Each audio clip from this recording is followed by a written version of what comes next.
राधेचं नाव घेतलं की भगवान श्रीकृष्णही थांबतात, असं का? राधे हे नाव फक्त एक नाव नाही, ते प्रेम आहे, श्रद्धा आहे आणि भक्तीची सर्वोच्च अवस्था आहे. या जगात हजारो भक्त भगवान श्रीकृष्णांना हाक मारतात, पण श्रीकृष्ण आजही राधेच्या नावावर थांबतात. कारण राधा म्हणजे मागणी नाही, राधा म्हणजे समर्पण आहे. आजच्या धावपळीच्या जीवनात जिथे माणूस सतत दुःखी, तणावात, गोंधळलेला आहे, तिथे राधेचं नाव मनाला शांत करतं. आजचा हा व्हिडिओ फक्त ऐकण्यासाठी नाही, तर मनाला स्पर्श करण्यासाठी आहे.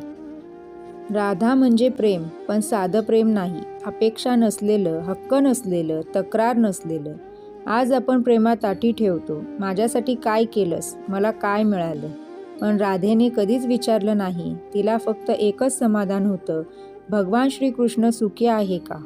आज जर आपल्या नात्यामध्ये थोडीशी राधा आली तर वाद आपोआप कमी होतील. आज माणूस म्हणतो, मी खूप केलं पण मला काहीच मिळालं नाही. पण राधा म्हणते, देण्यातच समाधान आहे. राधेने कधी मंदिर मागितलं नाही, कधी मुकुट मागितला नाही, कधी प्रसिद्धी मागितली नाही. तरीही आज राधेचं नाव भगवान श्रीकृष्णाआधी घेतलं जातं. कारण जिथे अहंकार नाही, तिथे ईश्वर स्वतः येतो. आज तुमचं मन दुखी असेल, कोणी समजून घेत नसेल, तर फक्त एकदा मनात म्हणा, राधे राधे. श्री राधा आपल्याला शिकवते, शांत कसं राहायचं, अपेक्षा सोडून कसं जगायचं, दुःखातही देवावर विश्वास कसा ठेवायचा.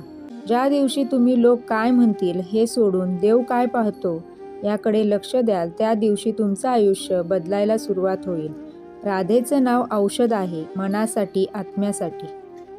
जर आजचा एकही शब्द तुमच्या मनाला स्पर्श करून गेला असेल, तर राधेचं नाव घेताना मन शांत झालं असेल, तर हा व्हिडिओ लाईक करा आणि चॅनलला सबस्क्राईब करा.